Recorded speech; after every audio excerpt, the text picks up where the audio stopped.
ntekereza ko ngeze igihe cyo kujya mu rugo gukora mariage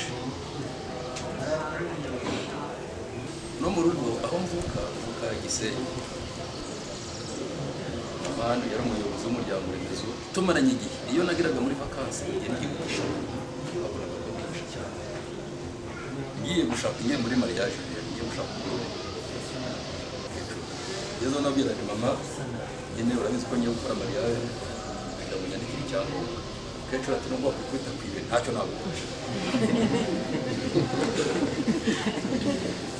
nawe ati iyo basimpazi urumva iyo basimpazi niba ufite undi mugore niba bimeze gute antuka amusore nta cyangombwa ntabwo nabyo ni uri mama wanjye nyinyi cyangombwa kenshi ati ndakikwemerera ntabwo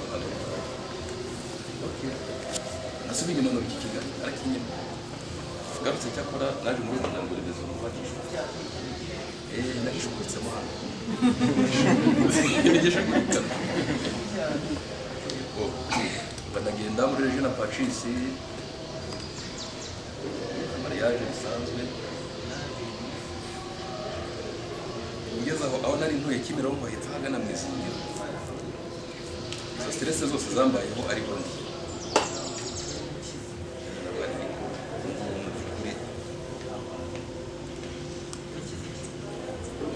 nari nishingikirije cyangwa narakibye cyo no mu muryango remezo ariko namaje kumva nashoka ari inshuro nk'imwe cyangwa ebyiri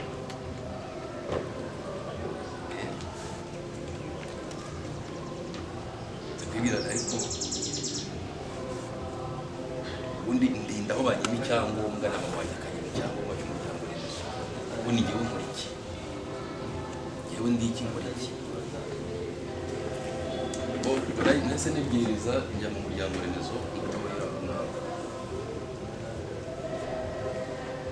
yezeyo usanga abantu bitabira umuryango remezo bamwe njya mpura nabo bari gukubura umuhanda nyine bagakubura imihanda abandi bacuruza ibitaro usanga n'abantu batatu nta kundi turawutangirana twiberamo gutyo icyo gihe nakoraga muri Minisiteri y'Ibikorwa Remezo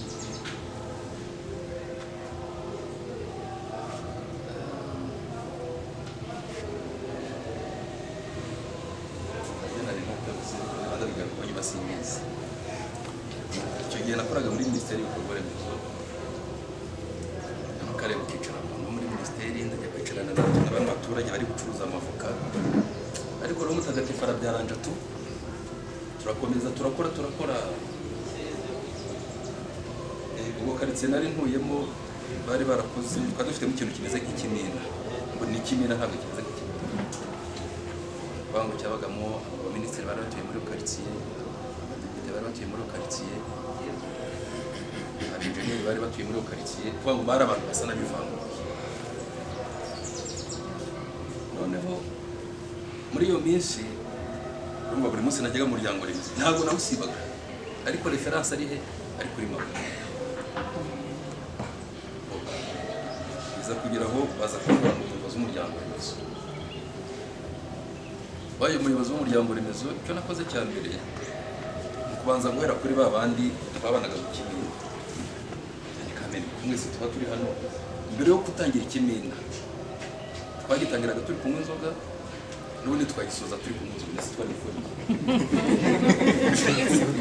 ni contribution gusa ni contribution turatanga ubundi twaba turi kunywa inzoga amafaranga twaba tuyafite noneho twagera hagati ajyana ariko tubaho gutya mwagiye muza tukajyana mu muryango remezo bari bamwe atangiye kuza tukageramo ba minisitiri tukageramo abandi bakiriyazi na n'ubu uwo muryango uracyafite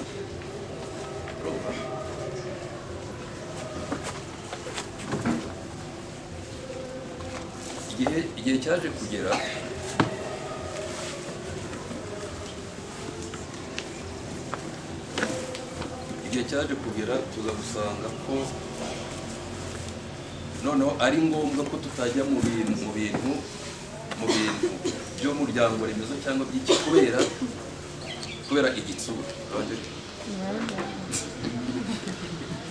igitsura ndavuga ni no kamema aho ngeze iri mu fupa ko ko kumva ko kiliziya muri tubamo n'iki ubaho ute kiliziya n'iki ubwo natangiye kugenda ntangira gukora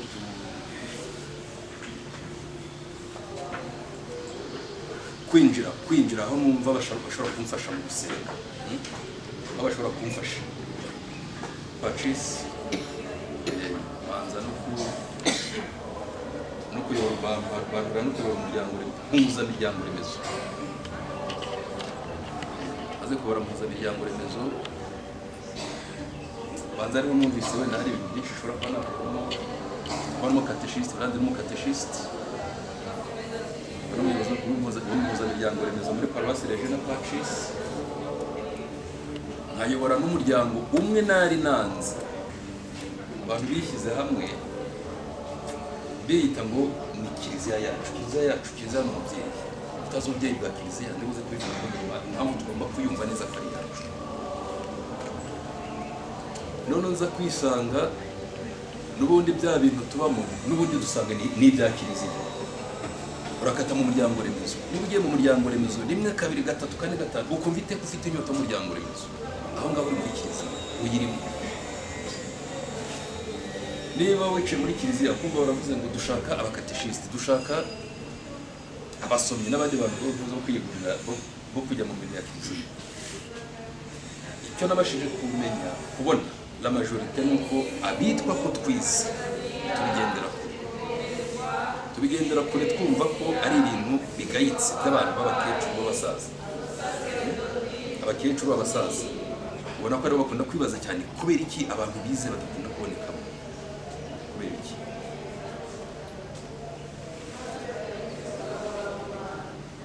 impamvu byose bitera nuko uba utaramenya uwo uri we kuko umenye neza kiliziya icyo ari cyo ukamenya impamvu yabayeho n'uruhare ubifitemo biriya byose nta nubwo watuma hari undi muntu ubigendamo wakumva ariwe wabigendamo wenyine ngiye kubaha urugero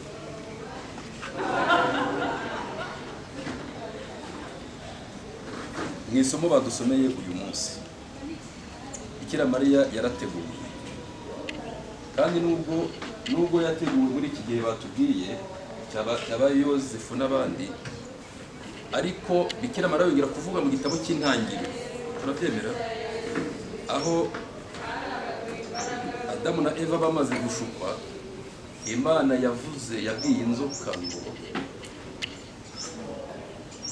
umugore hazaza umugore azakujanja n'urubyaro umugore n'urubyaro rwe ruzakujanja burundu aho ngaho turi kumwe umugore n'urubyaro rwe bazakujanja burundu icyo gihe cyaje kugera aricyo Patrick yadusomeye hano nibwo wa mugore yabonetse amaze kuboneka urubyaro rwa mbere ruraboneka Yezu Kristo niwe waje kuri Bikira Mariya amaze kuza mwibuke ko Yezu yavuze ngo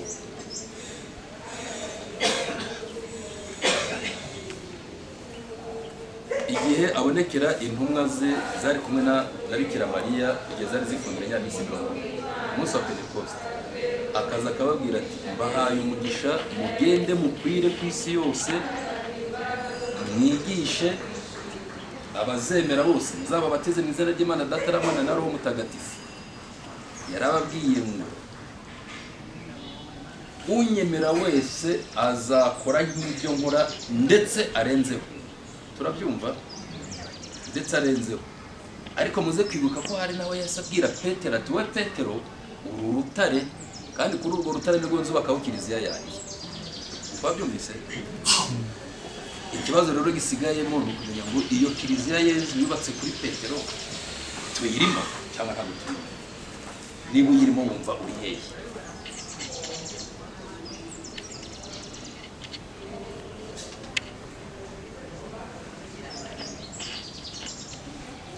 hari Yesu yabwiye Petero ati Petero uri urutare kuri urwo rutare nirwo nzubakaho kiliziya yanjye n'ububasha bw'ikuzimu ntibuzayisenya icyo ngicyo cyo kamere cyo mwanyibara mukacyemera yaravuze ngo n'ububasha bw'ikuzimu ntibuzayisenya yavuze kiliziya yanjye, ntabwo yavuze ngo ni kiliziya zanjye. Aho ngaho turi kumwe twese turi abanyarwanda. Avuze ngo uru rutare nzubakaho kiliziya yanjye. Ntabwo yavuze ngo uru rutare nzubakaho kiliziya zanjye. Nyine kiliziya yubatse kuri Petero, turabizi ko kiliziya kugeza n'uyu munsi turayizi ko Petero ariwe papa wa mbere kugeza kuri Leo wa 14. Aho ngaho ntituri kumwe. Yego. Ziriya kiliziya zindi ni izande. Ziriya zindi ni izande.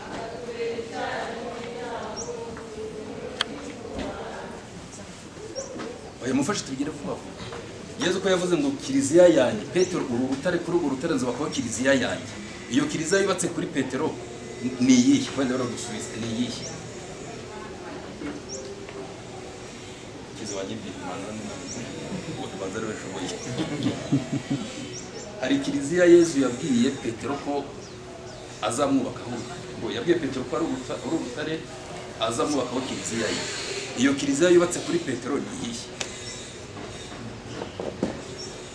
Ni kiliziya imwe itunganye Gatolika.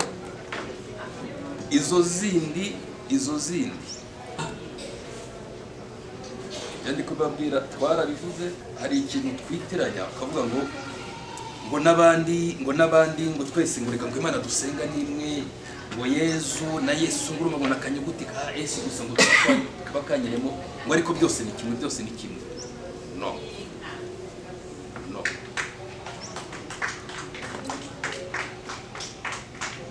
Kiliziya ya Yezu ni kiliziya yubatse kuri Petero urutare. Izo zindi zagiye zishingwa n'abantu kabyuka ngo ngiye gushinga niba regirize vivante, niba regirize deheri, niba ari iki, zira ntabwo ari kiliziya za Yezu. Mujye muhagarara muhamye muvugisha ukuri, zira ntabwo ari kiliziya za Yezu. Kiliziya ya Yezu ni kiliziya Gatolika imwe yashinze ku ntumwa ze 12.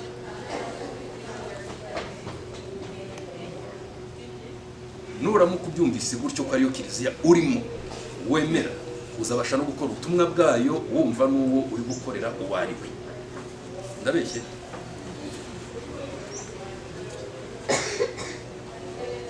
Ukase ku ruhande gatoya ubona ko Imana Data abantu bose twese twemera ko twaremwe n'Imana. Imana ibanza kuturema d'abord itunyujije mu miryango, sibyo? Imana irakurema, yamara kukurema ikakohereza, ikaguha umugisha d'abord, ikakohereza ku isi, ikaguha n'ubutumwa uzahakora, sibyo? Ikaguha n'ubutumwa uzahakora.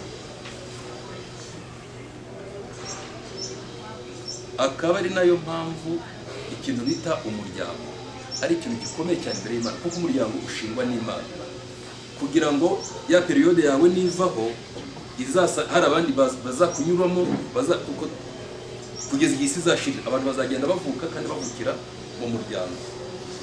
Akaba ariyo mpamvu usanga ibibazo byinshi ahantu shitani yibanda cyane ni mu muryango, kuko yabashije gufata umuryango n'isi yose yayirangiza, sibyo? Akaba ari nayo mpamvu hano hari abajene barimo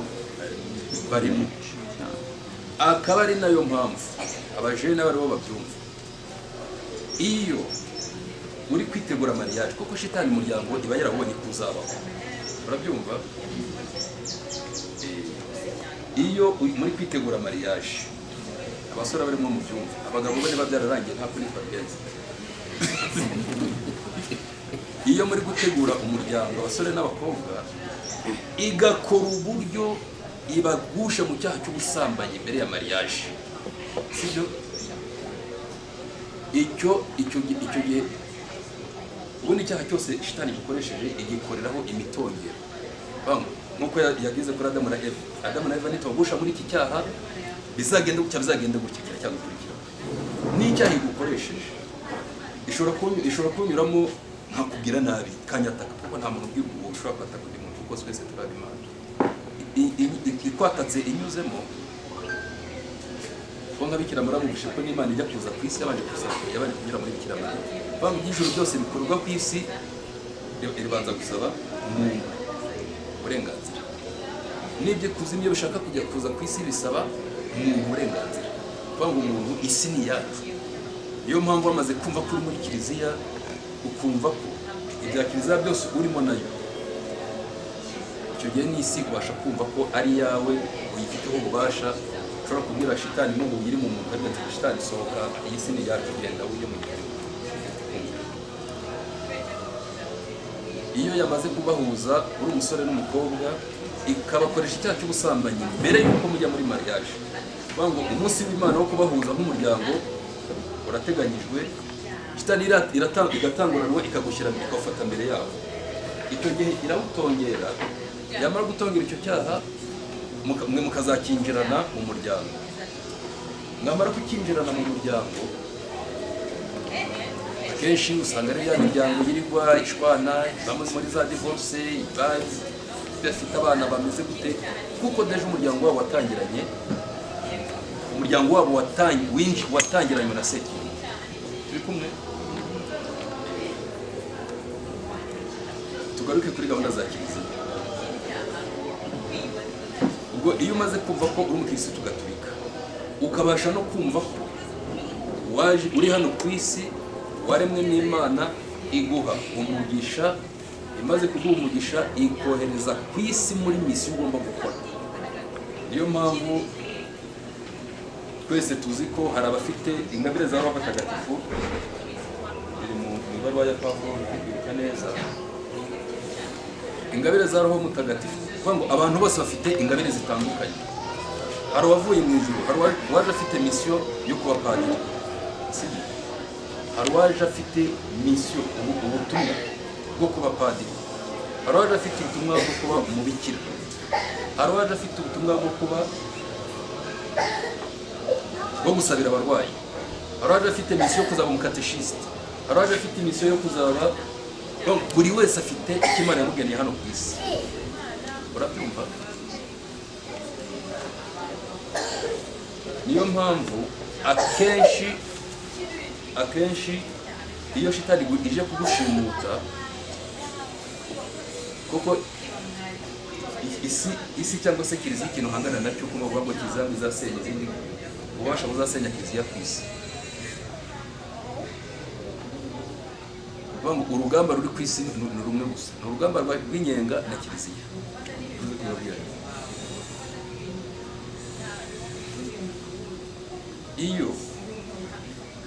Iyo igushimuse ya ngabire yaguhaye, niba araguhaye ingabire y'ubusaseredoti,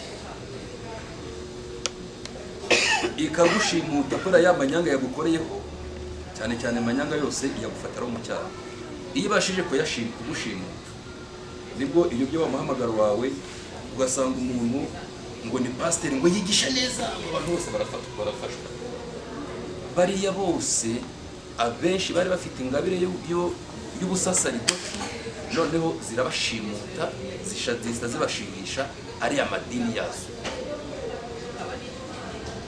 Twamaze kumvikana ko kiliziya ari imwe gatolika, yashinzwe na Kristo Umwami ku ntumwa ze 12. Izindi zose sobanura neza kuko mbirwanyeho. Kiliziya ya Yezu ni imwe gatolika, yashinze ku ntumwa ze 12. Ziriya zindi ntabwo ari iza Yezu, ziriya zashinzwe n'abantu ku giti cyabo. Muri kiliziya rero, niba twumvikanye ko uza ku isi buri wese ufite misiyo yaguhaye gukora muri kiliziya, hari uburyo ushobora kuba uzi ko uri muri kiliziya n'ubundi zikakudeviya, ukaba uzi ngo buri munsi njya mu misa, numva misa ya mbere, numva misa ya kangahe, ariko n'ubundi ziri guhangana nawe kugira ngo udakora bwa butumwa bwawe.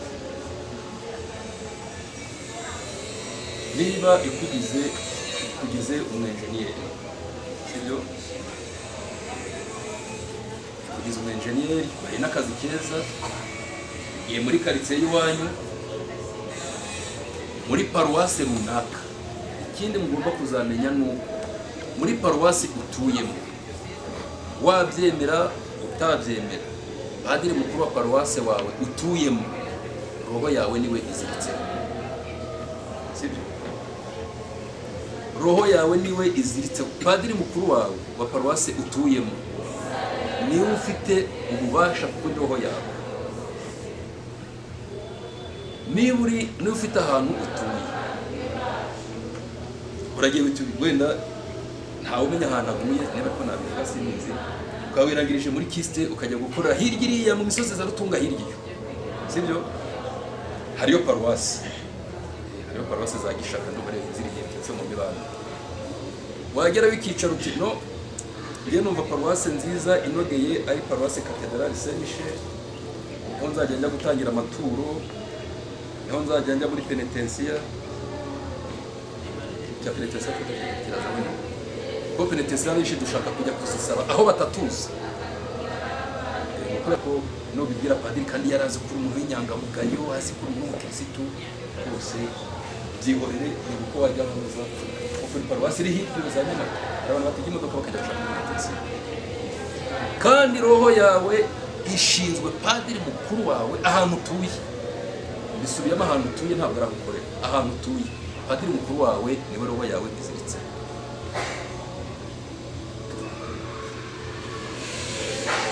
Niba Imana yaraguhaye misiyo, ubutumwa, aho utuye niho ubutumwa bwawe. Hari igihe wagiye gutura hariya kugira ngo wenda niba uhembwa amafaranga menshi muri rya turo ry'Icyacumi dusabwa gutanga, ayo mafaranga wenda yawe aba ari yatunga mu babikira barahunga muri icyo giturage. Turabyumva?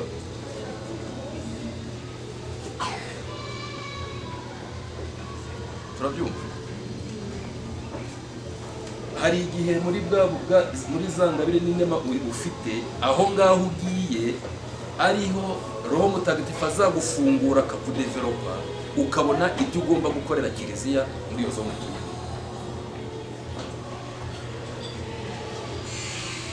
Ugeze aho ngaho ugiye muri kiliziya, abaturage baho wenda ukurikije ekonomi yaho baratura 2,000, sibyo? Cyangwa n'amafaranga 500 ku ikarita y'ugutura y'itoro risanzwe rya kiliziya. Wowe Imana yakujyanyeho kugira ngo ujye gutanga umuganda wayo muri iyo zone, aho kugira ngo utange cya cumi wagombaga gutanga kugira ngo kiliziya gikoreshe. Kavuga uti mbo abenshi hano ndabona batanga 2, ahandi wenda kubera ko nge nize, kubera ko ndi umuntu wiyubashye, kugira ngo bambone muri paruwase ko Kameme ndi umuntu wahageze ukomeye, ngereka ntange 5. Uhembwa miliyoni, Icyacumi n'ibihumbi 100, ariko mvishe ko ukurikije abo wahasanze wowe reka wigereranye neza, wenda ubone icyo uri mu batanga ituro ryinshi utange 5,000. Aho turabyumvikana?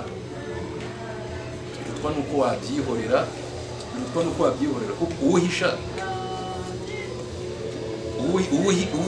uwabiguhaye ntushaka kubimuha, kandi ariyo misiyo yaguhaye yo kujya kwikorera. Icyo ni icyane.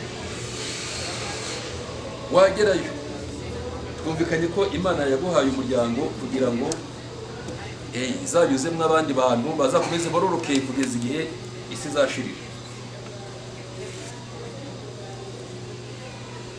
Ugeze aho ngaho umwana wawe niho agomba kwitoreza ubukristu n'ibiki. Kicara uti ngewe umwana wanjye ntabwo yaba padiri, ntabwo nshaka kuzapfa nta mwana, nta mukuru ntaki. Ibyo wagombaga gukorera aho ngaho, iyo misiyo urayishe. Cyakora icyo numvise, niba ari ibihuha simbizi, ariko ngo hari igihe kizagera Imana ikagufungura gutya ukabona uko uhagaze imbere yayo, ukazasanga izi misa wirirwagamo hano n'izi ngendo zose n'amatike n'amaesansi watwitse byose ni zero, kubera ko ibyo wagombaga gukora ntabwo ari biri gukora. Ayo mafaranga ko Imana yaguhaye kugira ngo uyifashe biratangaje. Ugasanga umusaseridoti yambaye ikanzu ubona zidafite ubutambaro bwanduza bwa fake, uhembwa miliyoni, ariko nta n'agatekerezo ko kuvuga ati abasaseridoti Kameme fo kugira icyo nakora, sibyo? Fo kugira icyo nakora. Wowe ukaba uri gupanga ku kwezi nzagura ibipangu, nzagira gute, kandi uko byagenda kose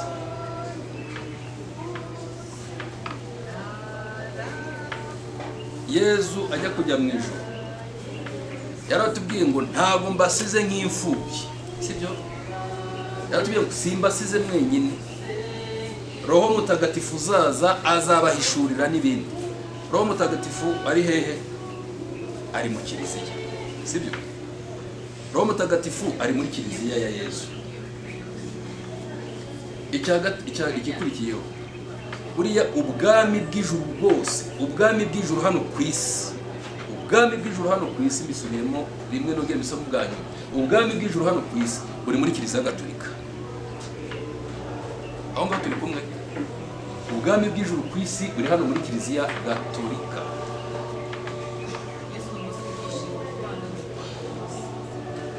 Nayo mpamvu Yesu yavuze ngo mugende mwigisha, uzemera muzamugenze muki, mukize ibyaha, uwo muzagikiza no mu ijuru azaba akijijwe. Icyo muzaboha hano ku isi no mu ijuru kizaba kigize gute? Kiboshye. Icyo cyo arutakizi cyose cyo kiri muri Bibiliya, wenda ibindi navuze byari ibyanjye. Yesu yahaye ububasha kiliziya, icyo muzaboha mu ijuru, icyo muzaboha ku isi no mu ijuru ni direct. Iwo muzakiza no mu ijuru azaba akishijwe. Twabyumvise? Hari igikurikiyeho.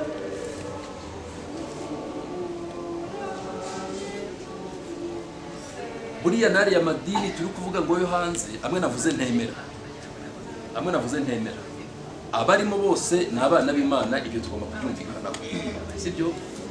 Ahubwo urugamba kiliziya ibiriho, bamwe barabizi abandi ntibarabimenya, nuko basabira bose bakongera kubohoka bakagaruka. Urabyumva? Nuko basabira bose bakabohoka bakagaruka. Buriya ngo hari ikintu kiliziya yakoze, impamvu nabavuye ko kiliziya iyoborwa na Roho Mutagatifu. Iyo kiliziya iza kuvuga ngo ari amadini bari abantu bagiye mu yandi madini bose turabaciye fini, twumvikanye byo kiliziya ikora se ko bita bikorwa no mu ijuru ariyo kashe. Iyo kiliziya iza gukora ikosa ikavuga ngo ari amadini yose turayaciye, ubwo ijuru ryari guhita rishyiraho kashe. Ubwo se k'ibinyantenge ari bonyine bijyana nabo mu murimo. Ariko kiliziya iragenda, mwese muri abana ba kiliziya, mwese nimuze, nta muntu n'umwe nubwo yaba ameze gutya, nubwo abari igicibwa kimeze gutya, nta n'umwe ushobora kugaruka muri kiliziya, kiliziya ivuga ngo twaraguciye, kiliziya yaraguciye, ntibikunda, kuko uguciye biba birangiye. Iyo kiliziya urimo ifite agaciro kameze gutyo, urayimiriki.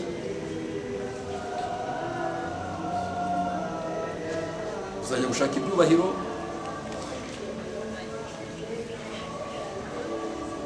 aho basenga bavuza amapiyano avuga neza cyane, amapiyano ari 6, kandi aho bagiye gutura nta nimwe bafite, kandi wenda Imana yaragushyizeho kugira ngo nubona ikibazo gihari izabafashe ari wowe unyuzemo. None uri kuhahunga ukajya ahandi hantu gutekerereje, ahubwo tuze kubatekerezaho cyane, wumve ko uri uwa kiliziya, wumve ko ugomba kwirekura. Urabona nk'uriya mwana na mama uko bameze, murababona? Nawe nikumeze nijoro, nikumeze n'Imana Data. Noneho kubera ko ku Mana yo ari intuza ari mu buzima bw'amaroho, ama example ari typique, nuvuga ngo ibintu by'ijuru n'ibya hano ku isi bigenda parallel, kimwe gisa na copy y'ikindi. Turabyumvikana? Iyo mpamvu umwana yitoreza gukunda Imana Data ku babyeyi be. Niba ufite umubyeyi ukumva ko papa wawe yaragayitse, mbona yameze gutya, si ngombwa, ntabwo namusohokana, ntabwo namwerekana mu bandi, umeze gutyo, ntabwo umubyeyi ufite ugaragara ni papa wawe. Uwo mubyeyi utagaragara Imana Data ntabwo wamwebe, ntabwo wamwebe. Nubwo waba usenga kaje anwerekana gusenga, ariko umutima wawe ni igikopi cya roho kiba kirimo, ntabwo ari wa roho uva ku Mana ukurimo. Kandi icyo kibazo niba ugifite, ni igikopi cya roho kikurimo, ntabwo ari roho yawe ikurimo. Niba ubwami bw'Imana tuzi ko uri muri kiliziya, ukaba uzi ko muri kiliziya ariho ibintu byose by'ijuru biri, urabizi ko tujya mu misa ikibazo cyose cyakunaniye wagiye ugapfukama ukemera c'est sûr et certain uvamo ikibazo cyakemutse. Indwara nyinshi abantu benshi bava mu kiliziya mu gitambo cya misa zakize. Icyangombwa ni ukwemera. Sinza hano umuntu Patrick kunigeza kwivuga. Icyangombwa ni ukwemera.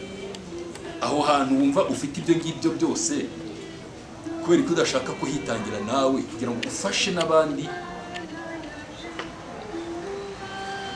Kuko Imana ijya kwandika nk'iki cya 10 muri Bibiliya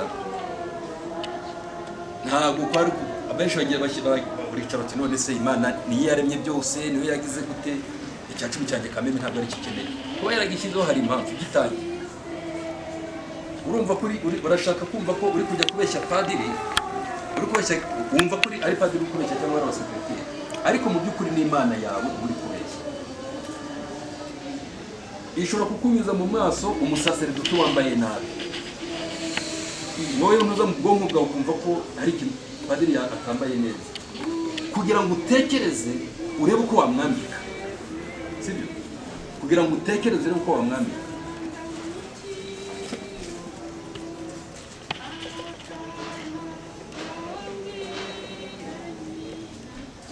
Ubwo ni muri urwo rwego twaje gusanga impamvu tubaho mu kigare kandi kidafite aho kitugeza. Bahisemo kujya mu muryango, hari umuryango bita Dukunde Kiliziya, hari abantu bawuzi hano, sibyo? Umuryango ni uyobora muri Regina Pacis. Mu muryango Dukunde Kiliziya aho umuntu urimo nibura uba wumva agaciro ka Kiliziya.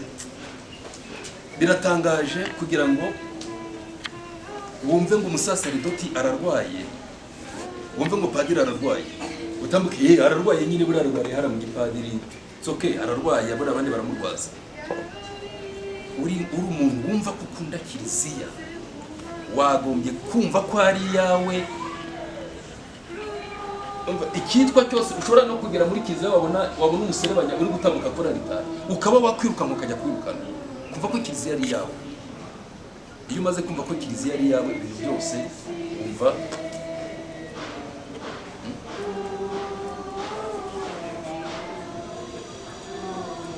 gerageze mwinjire muri Kiliziya wumve ko Kiliziya ari umubyeyi wawe noneho wumve ko ari yawe nawe ubwawe. Hari byinshi waba ukimura.